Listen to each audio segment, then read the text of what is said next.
Bismillah, ini definisi. Kalau dalam Islam, utusan Allah itu kadang disebut nabi, kadang disebut rasul. Ini pelajaran level madrasah ini. Teman-teman mestinya sudah ngerti, yang ngerti. Yang belum ya malam ini kita belajar. Jadi ada nabi, ada rasul. Itu kalau pakai bahasa Inggris ya, kalau nabi itu prophet, kalau rasul itu messenger. Nabi itu orang yang membawa berita. Naba itu artinya berita. Makanya ada surat An-Naba awal juz 30. Cuma naba itu berita yang luar biasa, berita yang sangat penting, sangat urgent. Itu namanya naba, berita besar. Makanya nabi itu orang yang membawa berita yang sangat penting. Makanya beliau disebut nanti seorang nabi. Jamaknya anbiya atau nabiyun. Tuh, kalau menggunakan istilah dalam bahasa Arab. Sementara kalau pakai istilah rasul itu fokus pada pembawa risalah. Jadi membawa pesan khusus. Ini nanti ada bedanya. Di tradisi-tradisi kajian teologis, biasanya nabi dan rasul itu dibedakan definisi dan fungsinya.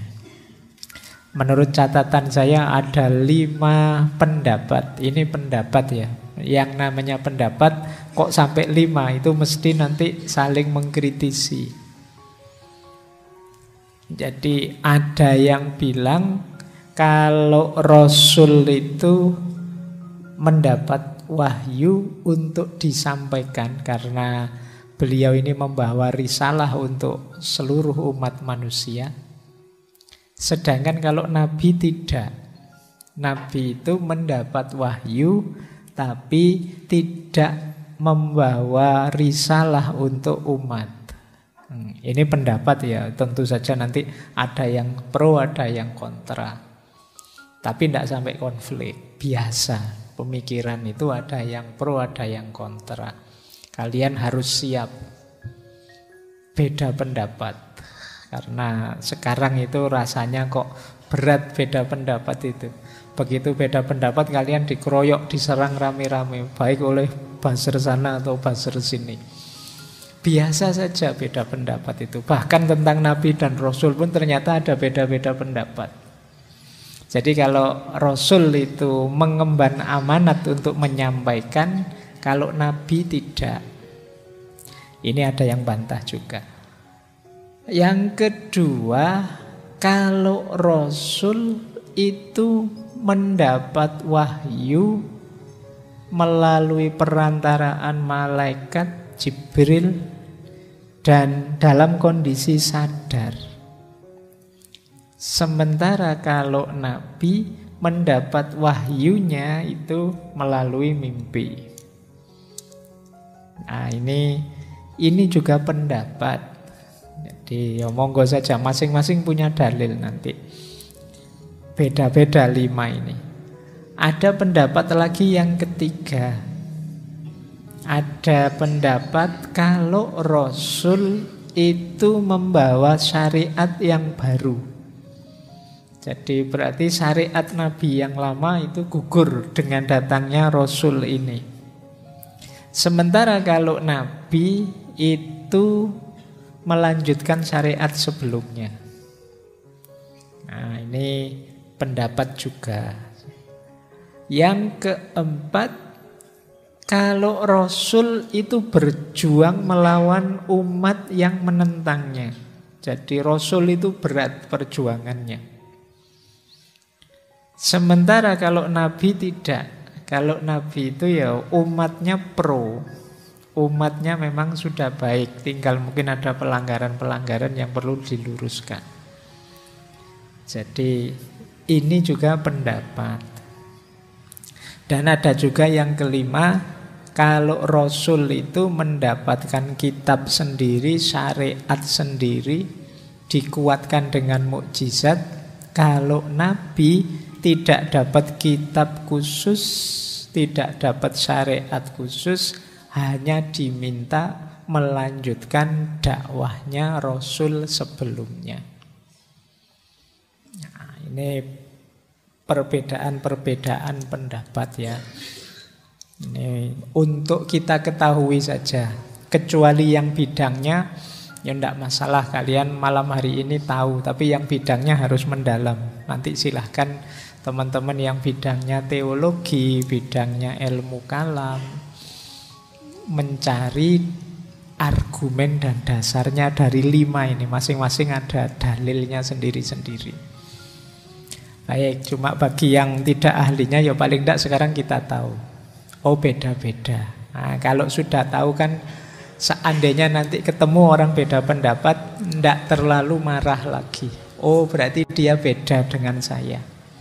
Itu gunanya kita belajar antara lain. Meluaskan wawasan itu kan kita jadi lebih mudah. Oh saya punya pendapat begini.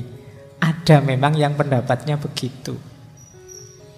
Hari ini kan banyak orang yang masih sempit sehingga tidak kuat kalau ada pendapat yang beda.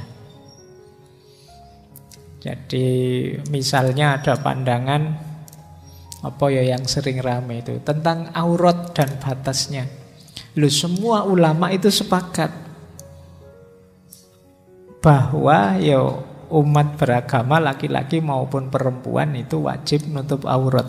Tapi batasnya aurat itu mana? Ikhtilaf. Macam-macam. Loh, ini kadang-kadang kita itu kalau ada orang yang punya pandangan beda, ya karena kita ngertinya pendapatku saja, terus kita marah-marah. Nah, padahal ya kalau fikih itu biasa saja orang beda pendapat. Ya yang salah kalau bilang aurat tidak perlu ditutup. Semua ulama yang beda pendapat tadi setuju aurat itu harus ditutup. Tapi batasnya aurat yang mana, ini mereka berbeda pandangan. Jadi tidak mesti yang kita tuduh, wah ini orang ini tidak nutup aurat. Loh siapa tahu dia madhabnya beda. Dan dalam banyak hal yang lain. Nah ini perlu latihan kita, karena memang beda dengan orang lain itu tidak enak. Seakan-akan kebenaran kita kan ditantang. Ayo, kamu benar kok begitu itu. Kalau saya benarnya begini, itu kan kita terus jadi tidak nyaman, jadi gelisah. Tapi ya hidup di dunia ini memang begitu. Kalau kita menginginkan manusia itu pikirannya podo kabeh satu, tidak mungkin. Dan yang tidak memungkinkan juga kan beberapa ayat memang bilangnya begitu. Syir'atan wa minhajan, su'uba wa qabaila. Kita ini macam-macam. Ada banyak syir'ah dan minhaj. Ada banyak jalan, ada banyak metode. Ada banyak su'ub wa qabail, suku dan bangsa-bangsa.